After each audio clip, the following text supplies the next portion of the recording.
Chapter 6. Microfilm and Monsters. Tuesday, June 20th, late afternoon.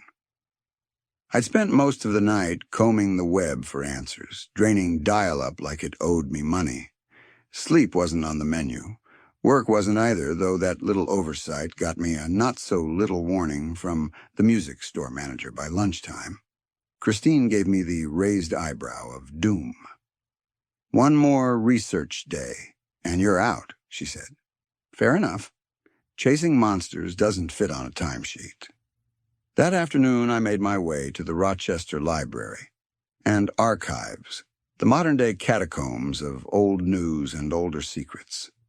The consensus among our group was rock solid by now. This was the work of a vampire. No question. We'd seen enough to make the case. The problem was getting anyone with a badge or a lab coat to believe it. Imagine the press release. "Dear Senator Clinton, please delay your Rochester campaign stop. We're experiencing a minor vampire infestation. Local authorities have it. Somewhat under control, right? While I played librarian detective in the dim stacks of the local archives, Murphy was digging into his end. His contacts down at the precinct had leaked something chilling. The missing corpse of Pam Whitney hadn't just vanished. It had moved. Or rather, it had been moved. The intern who noticed it swore it shifted hours before the scheduled autopsy, sometime deep into the night when the doors were locked tighter than a banker's conscience. No forced entry, no missing keys. The only way in was if you were already inside. And then there was Liz Phelps. The coroner cremated her remains without family approval, claimed it was an oversight, said the condition of the body made it unviewable. But downstate examiners weren't buying it. They were downright insulted. As the sun ducked low, the library stayed open late for summer researcher. I was buried in indexes and Xerox fumes. Eric had gone to work. Matt stayed behind on Denise Road, keeping an eye on things. He had vacation time to burn, and he used it like a true soldier. Eric joined him after his shift. They passed the late afternoon in the backyard gazebo, sitting in the breeze, talking less and thinking more. Meanwhile, Bob and Janet had entered the fray. After dinner with the kids, they loaded the little ones into the car under the ruse of a grandparental visit. Kids were dropped off. Excuses were made. Then Bob and Janet turned the car north, toward the old cemeteries. "We won't be long," Bob said as they stepped off the porch. "Sun's dropping in an hour, and I don't like wandering graveyards after dark." "Which one?" Mom asked. "Couple down the road. Work friends into genealogy," he replied, noncommittal. "Take the camera," Mom added, handing it over like she'd done it 1,000 times. Bob took it with a chuckle and a "wow, thanks," before the car rumbled away into the fading light. Janet, seatbelted and suspicious, asked, "Who at work are you doing this for again?" Bob shrugged. You don't know him. Just a guy from Hilton. It's a nice night to get out anyway." They rolled up on the cemetery just as the first shadows stretched long across the grass. "Wow," Bob muttered. "They've cleaned it up." "You've been here?" Janet asked. "Not in a long while," he said, trailing off. The wind picked up subtle, but persistent. Janet pulled her jacket close. "It's getting kind of chilly." Bob didn't answer. He was already walking, eyes scanning stones and plaques. "Bussart," he read. Click. "Knowlton." Click. "Monroe." Click. "Wellman." Click. "I know it's here," he mumbled. The camera whirred. The wind howled louder now, taking on an odd, animalistic pitch. Then, there it was. "Scorzeni," he whispered, and click, the shutter snapped again. He knelt at the overgrown patch of earth. "Brr. Wow. Has it been 25 years? His hand brushed the ground. "It's like nothing grows here. Just scrubweed." Wonder if the stake's still. More digging, more shuffling, then silence. Oh, man. The wind howled. Hey, Bob. Janet's voice shattered the quiet. Bob yelped and spun around. Haven't found anything interesting, she called. Let's go. But what the hell's wrong with you? Bob caught his breath. You're going to give me a heart attack one of these days. What? Me? She said, laughing. Their bickering faded with the wind. Back at Denise Road, just before 10, Matt shut the door on a scuttling dog and flipped through static-heavy news. Nothing, he said. Just Clinton scandals. Eric tossed down the paper. I told Deb there's a full media blackout. No police statements, no examiner's notes. So much for transparency. Deb leaned in from her spot at the computer.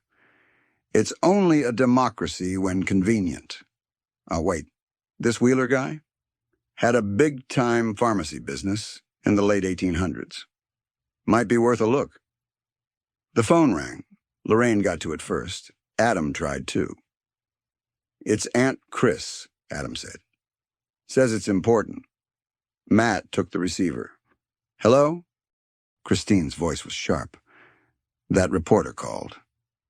Says it's urgent. He needs you guys to meet him downtown near the War Memorial. There's a little alley between Main and the Broad Street Bridge, called Graves Alley. Matt motioned to Eric and covered the mouthpiece.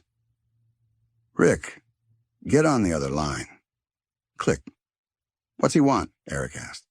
There's been another attack, Christine said. Same M.O. This time, there are 2 eyewitnesses. Matt muttered. Graves Alley, huh? Fitting. Get there fast, she added. Murphy's waiting. Eric stood still. Another victim. And the hunt continued. Chapter 7. Another night, another body. Tuesday, June the 20th. Evening, 9:45 p.m. The microfilm machine hummed like a bad memory I couldn't shut off. I'd been buried in reels and crumbling archives at the Rochester Library all evening, combing through the historical ghosts of Parma Cemetery. Names from another era flickered in front of me. Bussart, Monroe, Abbey, Wellman, Knowlton, each carrying the weight of tombstones and local legends. 2 hits on Bussart. One, a Midtown Plaza lawyer who was very much alive and digesting pastrami with co-workers just hours earlier.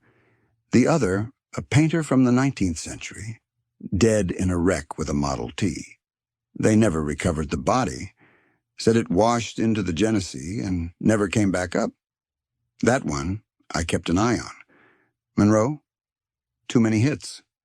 The last name of a president, a street, and a dozen nobodies. No use. Isaac Abbey showed up as a church musician who penned Life's Railway to Heaven in 1885. Sweet tune. Not exactly vampire credentials. The name Wellman didn't bring up anything with teeth. A couple of female professors, one here in Rochester and another out in Missouri. Brilliant, probably, but not undead. Then there was Francis Knowlton. Now he was something else. Born in 1870, raised around here, educated at the University of Rochester. The guy was a civic prodigy. Canal rerouting, subway blueprints, he was an engineering legend. But somewhere around 1930, his trail vanished. No obituary, no gravestone, just gone.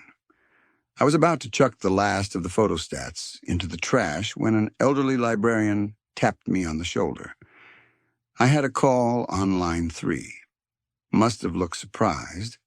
No one calls me on library phones. I snatched up the receiver. Christine's voice came through the crackle. Sean, it's not an emergency, but that reporter, Murphy, he says to meet him at Main and Exchange.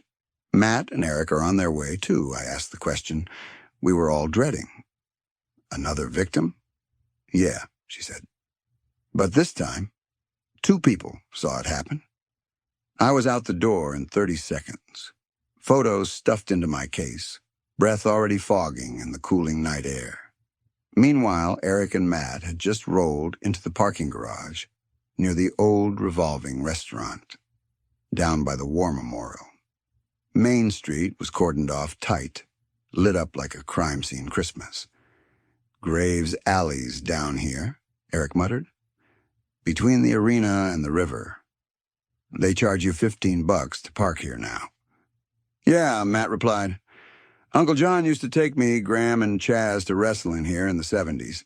They charged $10 even then. Murphy waved them down from the edge of the barricade. A street cop stepped in their way, but was quickly waved off by a more seasoned voice. "He's cleared," Officer Starling said. "Media consultant for our ongoing investigation." Murphy turned to the guys. "Ready?" They nodded. Matt's shoulders were tense. Eric's hands were in his pockets, but tight. Eric blinked. "You mean the homeless guy?" Murphy smirked. "Got a better eyewitness?" They approached the man. He looked like soot had bred with old wool and tobacco ash. A gnarled stick rested across his knees. "What did you see, sir?" Matt asked, doing his best not to recoil. The old man stared, eyes wide. "The devil." "I saw the devil," Eric tried to clarify.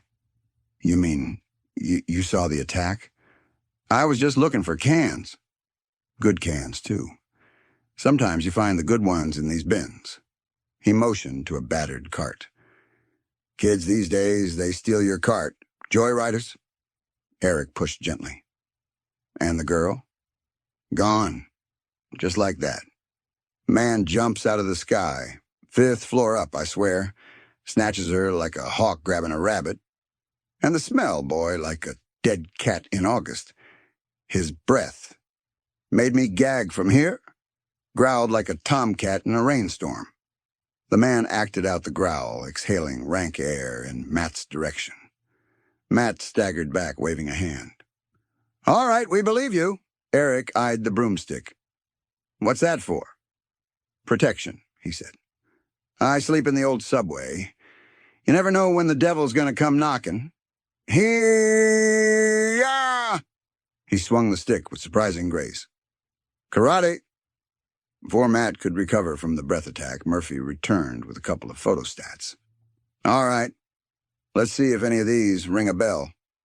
He held up a photo. "This one? Francis Knowlton, engineer. 1892.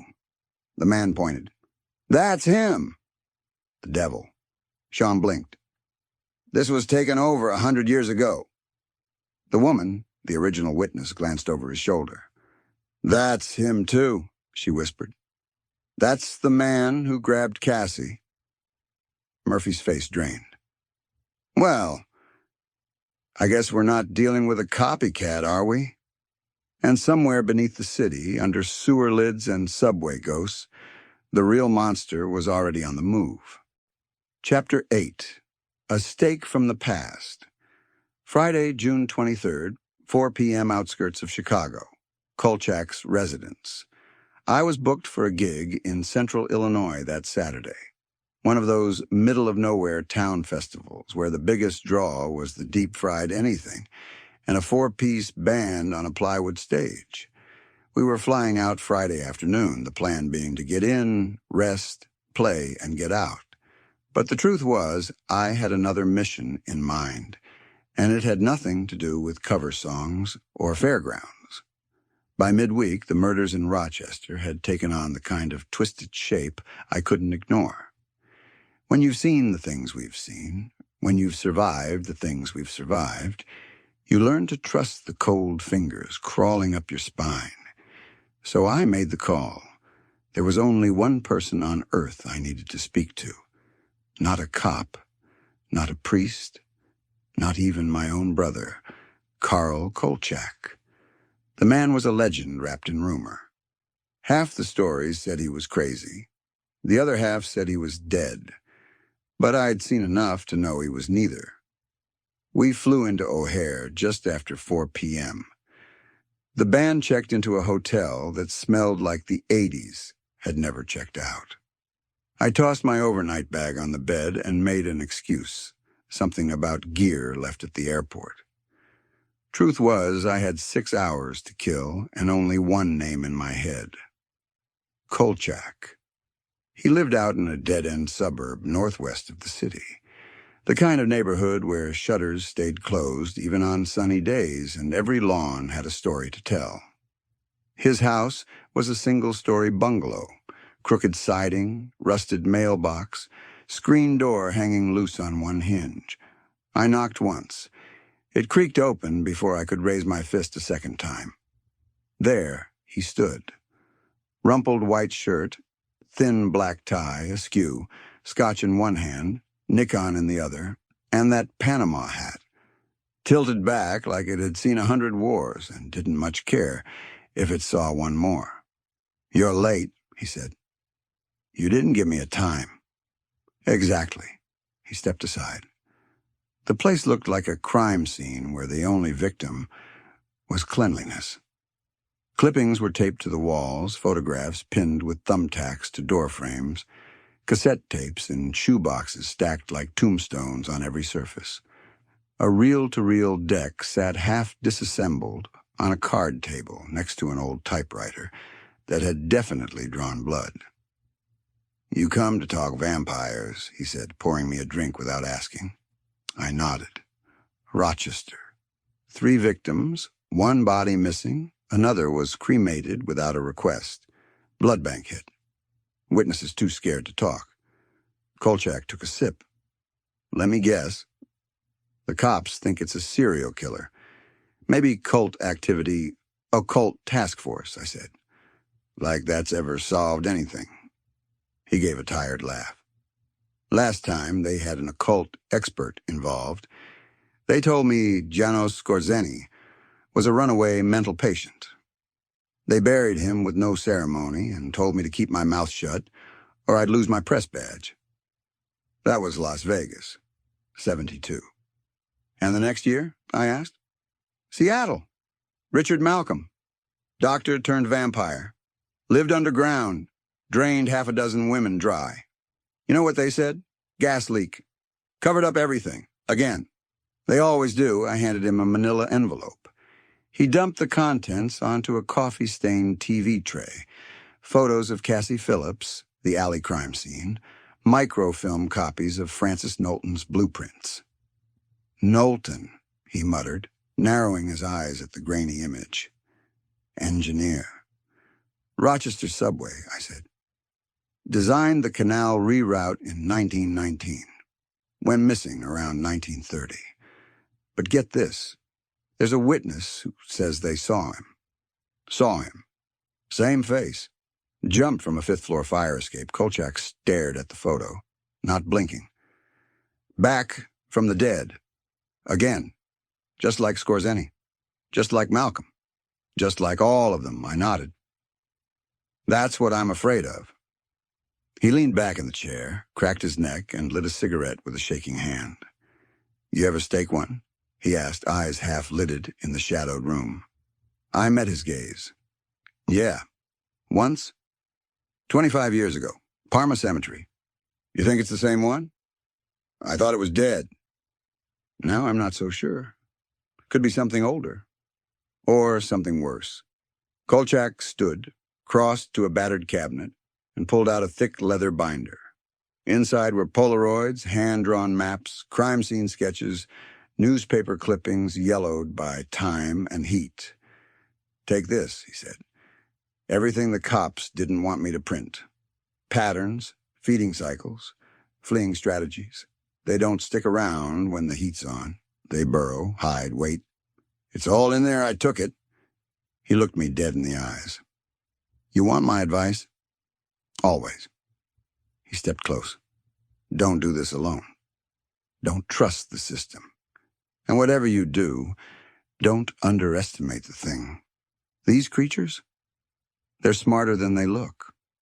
They remember who hurt them. And they come back." I nodded slowly. "Thanks, Carl." He smiled faintly, but it didn't reach his eyes. "God help you, kid. You're in it now." Friday, June 23rd, 6:30 p.m. Chicago. Rochester. The moment I stepped out of Kolchak's house, binder under my arm, I could feel the weight of the thing grow heavier with every breath. The air outside was warm and muggy, but that file, it chilled my fingers. It wasn't just ink and paper in there. It was truth. Bitter, black-lunged truth that smelled like the morgue and sounded like a scream no one ever reports. Kolchak stood in the doorway watching me go, like a man who'd just handed off a bomb he didn't want to defuse anymore. "You remember what I said?" he called out. "These things hold grudges." I nodded, shoved the file into my satchel, and walked away. He didn't close the door until I'd driven out of sight. Meanwhile, 2 states away, Rochester had started to rot. At about the same time Kolchak and I were going over blueprints and blood trails, our killer was staging his next scene. His canvas was a lonely dorm hallway at the Damon City campus, Monroe Community College's downtown satellite. The artist? A butcher who signed his work with silence.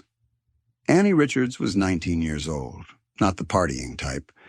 She was taking a summer class in tribal lore and African customs. Required coursework she'd failed the semester before. She stayed behind in Rochester while her friends scattered for break. Said she didn't mind, said the rainy weather suited her mood. She didn't know the storm wasn't outside. It was nearly 11 p.m. and she was restless. One of those restless nights where everything on TV feels louder than it is, and even the hum of the refrigerator starts to feel like it's watching you. She grabbed her slippers, a few quarters, and headed down the corridor for coffee. Nothing unusual. Just the need for a little warmth in a world that suddenly felt 2 degrees too cold. The hallway was empty. Too empty. The elevator opened with a mechanical yawn, and she stepped in, glancing once behind her like she was trying to spot the shadow she swore she felt. She descended to the vending area on the 3rd floor. Coffee hissed into the cheap paper cup like steam off a subway grate. She waited, sipping, trying to convince herself she was just imagining things. She wasn't. She returned to the elevator, hit the 7th floor button. It was quiet, until the doors opened. Then the smell hit her. Rot, decay, something between burnt hair and spoiled meat. The kind of stench that bypasses your nose and punches your brain directly. She gagged, stumbled forward. The hallway was still empty, but now it was wrong. The lights flickered just enough to make her question whether they had. And in the middle of that fluorescent hum, she heard something worse. Breathing. Not heavy, not panting, deliberate, controlled, close. Is anyone there?" she asked aloud. No answer. Just that breath. That presence. Her nerves pulled tight. Annie bolted down the hall, her cup of coffee sloshing in her hand. She made it to her room, slammed the door behind her, clicked the lock. Her back hit the door, and she stood there, heart pounding, trying to slow her breath to match the stillness. Then, something shifted. A calm fell over her. Not natural, not hers. A calm that didn't comfort, but commanded. A voice, not quite outside, not quite inside. "It's all right. No one's going to hurt you. I need you to help me." Her hand twitched toward the doorknob. She shook her head. "Come to me." The voice coiled like smoke inside her thoughts. She knew it was wrong. But knowing wasn't enough. She unlatched the bolt. The door creaked open, and there, in the half-dark, his pale, grinning face. She didn't scream. She couldn't. The breath was stolen from her the moment his eyes met hers. He stepped forward, slow and deliberate. The door closed quietly behind them. That was the last time anyone saw Annie Richards. 4:12 a.m. Saturday morning. A group of exhausted undergrads stumbled back into the dorm from a dive bar on Alexander Street. Most were too drunk to notice anything unusual. One noticed Annie's door cracked open. Lights still on. No music, no movement. A strange chill clung to the air, like the place had been vacuum sealed. She wasn't inside, and her purse was. It wasn't until Sunday evening, 6:04 p.m., that campus security filed the report. Annie Richards' age, 19. Enrolled, summer session, MCC Damon campus. Status, missing last. Seen Friday, June 23rd. Case file, co-ed number 11. Western New York, missing persons index. And in a quiet alley, somewhere not far from downtown, under the roar of subway tunnels no one remembers anymore, something stirred. Something older than Monroe Avenue. Older than Knowlton. Older than the bones beneath the city. It was feeding again. Chapter 9. Breadcrumbs and Blood. Saturday, June 24th. Morning Denise Road, Rochester, New York. While I was attending a Corvette convention in the middle of Illinois, trying to explain to a stage manager why my band needed fog machines, and not just more cowbell, my family back home was holding court over steaming pizza and cold facts. If I had known then what I'd come home to, I might have canceled the gig altogether and caught the next flight back east. Bob had just gotten back from Eckerd's on Dewey Avenue, clutching a fresh envelope of photo prints in his hand like they might start smoking. He'd had the cemetery rolls developed, 1 hour style, while Matt and Eric devoured a meat lovers from Salvatore's. Deb sat at the dining table, surrounded by books, printouts, and 3 highlighters running on fumes. "I think I've got tabs on the guy those 2 witnesses pointed out," Deb said, sliding a photocopy across the table. "Francis Knowlton, born 1870. Local engineer, educated at U of R, studied abroad, mostly Venice and London. Real quiet type, recluse. He disappears from the paper trail around 1930. Eric glanced up, mouth full. "This is a hell of a lot of digging.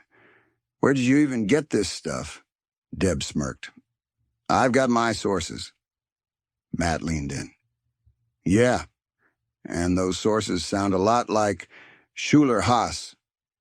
Bob entered, flipping through the photos, brow furrowed. "Here, check this out. Look at Knowlton's headstone."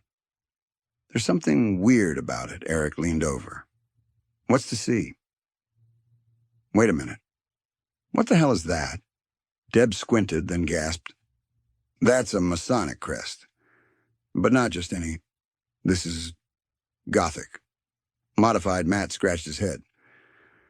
"Looks like a compass in square rule. Maybe reversed?" Bob pulled out another photo and dropped it beside the first one. "Guess where else it shows up?" Eric's voice was flat. "Scorzani." Bob nodded. "Yep, same mark. We keep this quiet. You hear me? We're not kids anymore, but it's the same damn story again." Deb's brow wrinkled. "Scorzani? Wait, I don't remember that one." Matt glanced around. "What the hell are you guys talking about?" Before they could answer, the television in the other room blared. Lorraine's voice came from the hall. "Mom! You guys better come see this." Deb rolled her eyes. "See what?" Lorraine pointed at Megan. "She told me to tell you." Megan pouted. "I did not." "You told me." "Quiet," Lorraine snapped. Everyone filed into the living room as the news report rolled on. "There has been another theft of whole blood from Park Ridge Hospital's hematology department around 4 a.m. this morning. Police have tentatively identified a suspect. Joseph Ippolito, a delivery driver employed by Kodak Park. His delivery van was spotted in the area Bob sat forward." "What?"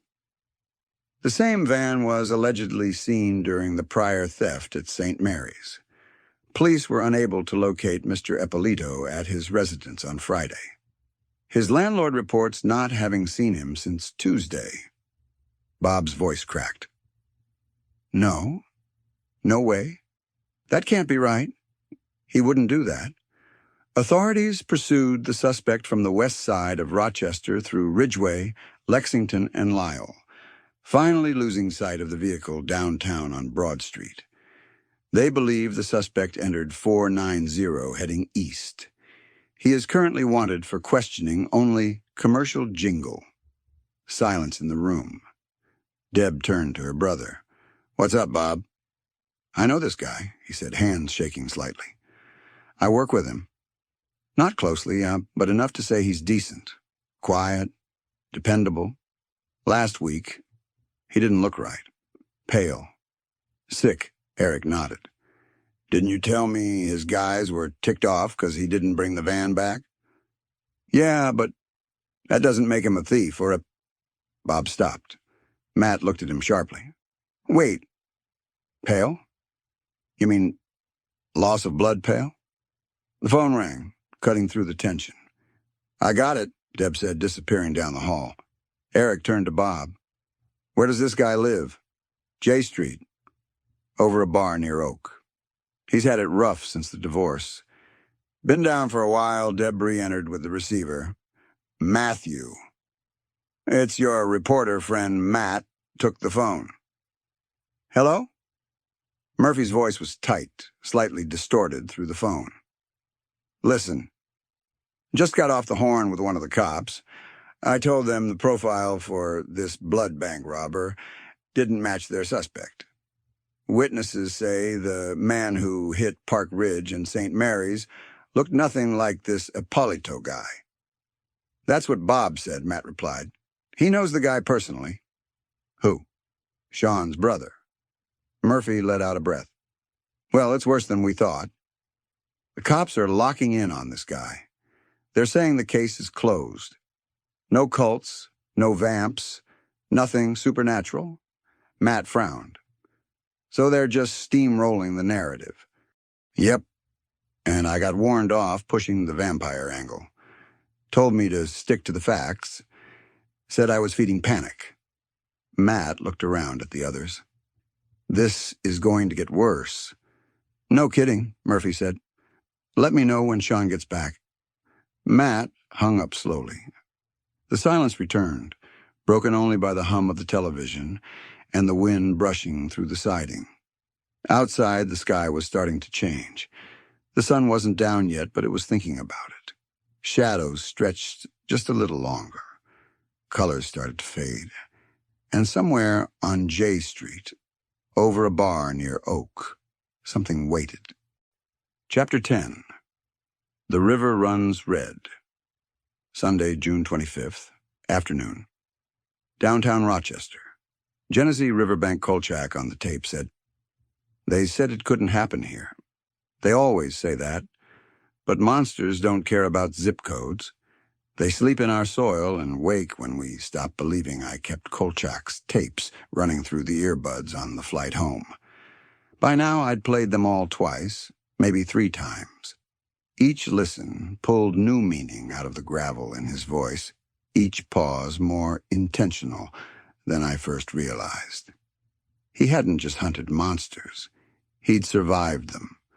And more importantly, he remembered everything. The way cities forgot.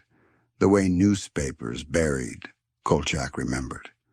While I was 30,000 feet over Ohio, somewhere between daydreams and dread, Rochester had added another body to its growing count. A report came into the precinct just before noon. A body was seen wedged in the river debris near one of the concrete abutments downtown, tangled in a nest of driftwood along the Genesee's west edge. Before the police even had a plan on how to get down there, Murphy had called the guys. They met him fast. "Hey, glad you could make it," Murphy called from the edge of the blocked-off pedestrian path. Eric pulled his collar against the wind. "How long have you been here?" 15 minutes. "Police got here a few before me. Someone on the bridge spotted her around 11. She's down there," Matt squinted. "Where?" Murphy pointed. "See that mess of logs down past the abutment?" Look between the branches. Eric leaned for a better view. "Ah, man." Matt's face went pale. "Geez." Bob stared in disbelief. "How the hell did she get out there?" Water's high. There's no access from either side. They're trying to get a ladder out from the fire truck, Murphy said. Might take a while. We should start looking around. Something might have been left behind. Bob gestured west. Let's check that side. Less traffic. No uniforms. I'll try to shake something loose from the officers, Murphy said, already moving. Eric and Matt followed Bob along the gravel edge, away from the growing crowd. The city's skyline loomed behind them, impassive. The river churned on without apology. Eric shook his head. That's got to be 100 feet from shore. You think she floated there? Bob looked out toward the logs. No. She's resting on top of the debris. Water's dropped at least 10 feet since last night. She was placed... Hey, Matt called. There's a shoe over here. He knelt beside it. Red lace up. No sign of the other one. Eric pulled out a small spyglass. She's got one shoe on. Red lace up. That's it. Leave it, Bob said. Don't touch anything. We don't want to mess with the scene. Eric bent near a broken patch of weeds. There's something else. Bracelet. Looks like gold-plated initials. C.B. Murphy jogged back, slightly winded. Medical examiner ID'd her. Cynthia Bradley. Lounge singer over at the Crown Point. Mid-20s, Eric gestured. We found this. Bracelet with her initials. Matt pointed behind him. Cloth over there? Torn like there was a struggle, Murphy nodded. You think he threw her from here? Could be. That'd explain the angle. Distance too, Eric stepped back. That's not human strength. Matt agreed quietly. Not even close.